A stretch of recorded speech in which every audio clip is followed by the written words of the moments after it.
Poetry class 10 CBSE, जिसमें कि हमारी ट्रीज़ को दिखाया है फीमेल की तरह। जैसे वो बाउंड रहती हैं अपने घर में, वैसे ये ट्रीज़ बाउंड है।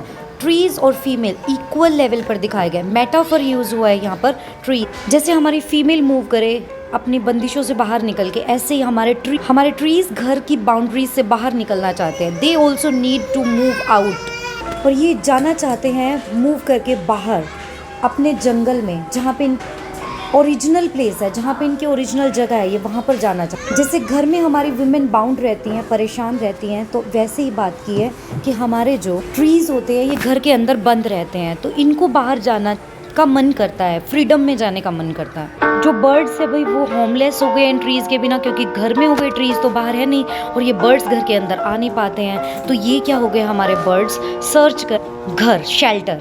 सेम हमारे एनिमल्स सर्च कर रहे हैं भाई शेल्टर, और हमारे बर्ड्स सब मूव कर रहे हैं शेल्टर के बिना। ये परेशान हो रहे हैं क्योंकि ट्रीज़ की वजह से इनको शेल्टर मिलता है। इसके अलावा शेल्टर के अलावा ये जो ट्रीज़ के पास ना सनलाइट प्रॉपर नहीं आ पाती है, ये ब्लॉक हो चुकी है। तो ये जो ट्रीज़ है ये तरस रहे हैं कि इनको मिल जाए भाई, सनलाइट मिल जाए। अब ये क्या करते हैं भाई, ये ग्लास विंडोज़ को ब्रेक करती है, इसके ब्रांचेस, इसके पेटल्स, इसके लीव्स टच करते हैं, ये ग्लास विंडो ग्लास को टच करते हैं ये, और यहाँ से बाहर निकलने का ट्राई करते हैं। जैसे पेशेंट होते हैं ना, वो बाहर मूव करते हैं पूरी रिकवरी हुए बिना, वैसे ही पेशेंट्स की तरह ही ये भी ग्लास से बाहर मूव। अल्टीमेटली क्या होता है, ये ब्रेक कर देते हैं इस ग्लास को और यहाँ से बाहर निकलते हैं। ग्लास वाली बाउंड्रीज को ये ब्रेक करने की कोशिश करते हैं और यहाँ से अपना मूवमेंट एक्सपेक्ट करते हैं कि यहाँ से हम बाहर चले जाएं।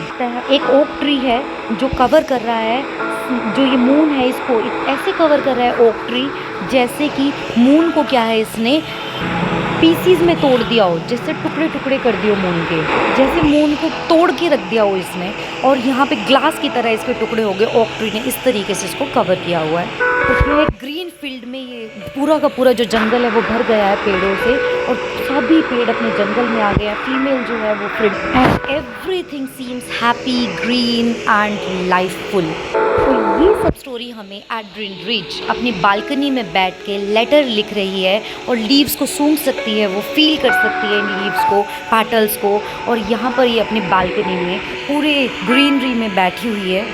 एंड हमारे जो ट्रीज़ है और जो हमारी फीमेल्स है, इनको फ्रीडम मिल गई है। और लाइन बाय लाइन पढ़ते हैं, हम बोलते हैं the trees inside are moving out into the forest. जो ट्रीज़ हमारे घर के अंदर है वो फॉरेस्ट में मूव कर रहे हैं। Forest that was empty all these days, forest खाली थे बिकॉज सारे ट्रीज़ तो घर के अंदर थे। अब कहते हैं कि where no birds could sit, birds का शेल्टर ख़त्म हो गया था, बर्ड्स कहीं नहीं बैठ सकते थे। नो इंसेक्ट्स हाइड, को इंसेक्ट्स खुद को छुपा नहीं सकते थे। नो सन बरे इट्स फीट इन शेडो, और जैसे किसी पैदल चलने वाले के पैर जल जाते हैं और वो ट्रीज़ के नीचे शेल्टर ले लेता है, ऐसा भी नहीं हो पा रहा था। और जो सन है उसकी लाइट जो है वो नहीं पहुंच रही थी हमारे ट्रीज़ के पास। The forest that was empty all these nights, जो फॉरेस्ट खाली थे, will be full of trees by this morning. इन सब के पास क्या है, क्या हो जाएगा, ट्रीज़ आ जाएंगे, पूरा ट्रीज़ हर जगह से मूव करके बाहर आ जाएंगे। तो लिटरेरी डिवाइस यहाँ पे यूज़ हुआ है पर्सोनिफिकेशन, क्योंकि भाई पहली बात तो सन के पैर नहीं जलते हैं, और इसके अलावा जो ट्रीज़ है वो चल नहीं पाते हैं, तो ये हमारे पास यूज़ हुआ है। एनजैनमेंट, भाई एनजैम्पमेंट ये है कि आपका जो सेंटेंस है ना वो नेक्स्ट में कंटिन्यू हो रहा है, और ये वाला सेंटेंस है जो कि भाई आगे कंटिन्यू हो रहा है आपका। आके एनाफोरा की बात कर रहा है, 2 लाइन बिगिन होती हैं विद नो इमेजरी, मतलब आप क्या कर रहे हो, इमेजिन कर रहे हो कि ट्रीज़ है वो मूव कर रहे हैं बाहर की तरफ, ये इमेजिनेशन में भी दिखाई दे रहा है आपको। अब आते हैं पोइट्री के नेक्स्ट पार्ट पे। क्या बोलते हैं भाई नेक्स्ट पार्ट में, ये हमें बोल रहे हैं कि जो ट्रीज़ है आर मूविंग आउट, ट्रीज़ जो है अब वो बाहर जा रहे हैं, अपने एरिया से निकल रहे हैं into the forest, and the forest that was empty all these days. ये सब कह रहे ऑल नाइट रूट्स क्या करते हैं, काम करते रहते हैं। टू डिसएंगेज देमसेल्व्स, हटाना अपने आप को, डिपार्ट करना from the cracks in the वरांडा में जो फ्लोर है उससे बाहर निकालने का। The leaves train towards the glass, leaves जो है ग्लास की तरफ जाते हैं, जो विंडो लगी हुई है उसका ग्लास लगा उसकी तरफ। Small twigs stiff with exertion, exertion होता है भाई एफर्ट, कोशिश करना। लॉन्ग क्रैम्प्ड बाउज, मतलब कि जो बड़ी बड़ी ब्रांचेस है, शफलिंग अंडर द रूफ, जो रूफ के बीच में मिक्सअप हो रही है, शफल हो रही है। Like newly discharge patients, half dazed moving to the clinic doors, जैसे कि मतलब पूरे ठीक नहीं हो, हाफ डेज्ड का मतलब है।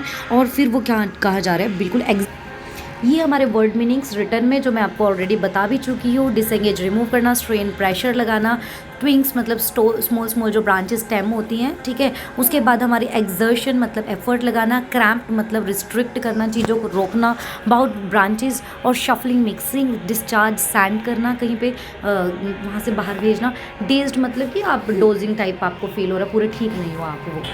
ये फिर से आया भाई हमारे पास, सिमिली कंपैरिजन हुआ है यहाँ पे, उनके जैसा बताया, लाइक बताया उनको, ठीक है। कंपैरिजन मतलब एक जैसा बताने के लिए लाइक जैसे आ जाता है ना, तो सिमिली होता है। पर्सोनिफिकेशन का मतलब जैसे बोला ना, ट्विंग्स बाउज हैव बीन पर्सोनिफाइड, इनको बोला कि भाई ये एफर्ट करे बाहर निकलने का, ये जो ब्रांचेज है, जो लीव्स है, ये बाहर निकलने का एफर्ट करे, तो ये पर्सोनिफिकेशन। ये बोलती है भाई हमारी पोइट, कहती है आई सिट इनसाइड डोर्स, मैं अंदर बैठती हूँ, ओपन वरांडा में, राइटिंग लॉन्ग लेटर्स, मैं बड़े बड़े लेटर लिख रही हूँ, in which I scarcely mention the departure of the forest from the house। मैंने सेपरेट नहीं बताया, डिपार्चर नहीं बताया हाउस का और जो फॉरेस्ट है इनका।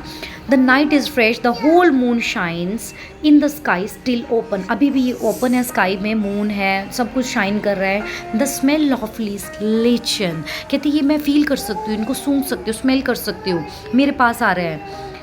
Still reaches like a voice into the room, जैसे मैं इनकी आवाज़ सुन सकती हूँ, मेरे रूम तक, मेरे कानों तक इन सब की आवाज़ आ रही है, ये बोल रहे हैं they want to go out. देखो ये वर्ड मीनिंग्स भी हो गए। देखो ये रस के असली मतलब हार्डली, बेयरली, मुश्किल से, डिपार्चर कोई जगह से अलग होना, लेकिन वही है स्मेल आना, district, having a district smell, अजीब सी अलग सी स्मेल आप फील कर रहे हैं। लिटरेरी डिवाइस देख लो भाई, लिटरेरी डिवाइस एलिट्रेशन है, लॉन्ग लेटर्स उसने बात की है, एलिट्रेशन में रिपीट होता है ना, long letters L L, sky still S S, leaves lich L L, okay. Enjambment मतलब कंटिन्यू हो रहा है सेंटेंस आपका, डोर और हाउस नेक्स्ट सेंटेंस में जा रहा है, ठीक है, आपका सेंटेंस नेक्स्ट पार्ट में पहुंच रहा है। इमेजरी वही आप इमेजिन कर रहे हैं, क्रिएट कर रहे हैं सीन की, ऑब्जर्व कर रहे हैं चीज़ों को कि आपके आसपास ये सब चीज़ें हो रही हैं। ये आता है भाई, बोलते हैं my head is full of whispers, मेरे हेड जो है अभी, मतलब विस्पर होता है फुसफुसाना, कुछ बोलना आराम आराम से। विच टुमारो विल बी साइलेंट, जो आज मेरे कुछ बातें सुन रही है वो कल नहीं सुनाई देंगी, आज सुन लेती हूँ। Listen the glass is breaking, क्योंकि ग्लास टूट रहा है। ट्रीज आर स्टम्बलिंग फॉरवर्ड, आगे मूव कर रहे हैं। Into the night, night में आगे बढ़ रहे हैं trees. Winds rush to meet them, और हवाएं उन पेड़ों से मिलने के लिए आ रही है। The moon is broken like a mirror, जैसे मून एक शीशे की तरह टूट गया है। Its pieces flash now in the crown of the tallest oak, एक ओक ट्री है और जिसके पीसेस है उसके क्राउन की तरह बने हुए हैं उसके पास। सो हमारी पोइट्रेस एड्रिन रिच ने इसे लिखा है, जो जिनका बर्थ जो हुआ है भाई वो यूएसए में हुआ है 1929 में। She is author of nearly 20 volumes of poetry, और उनको क्या कहा गया भाई, फेमिनिस्ट कहा गया है और रेडिकल पोइट कहा गया है।